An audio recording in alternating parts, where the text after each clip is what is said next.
Shuushuu. kampala Eh.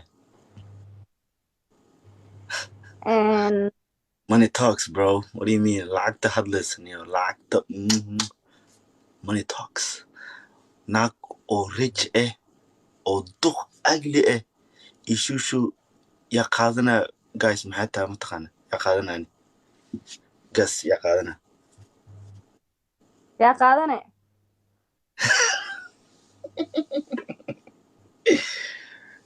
Shuushuu, okay, listen to me, okay? Listen to me.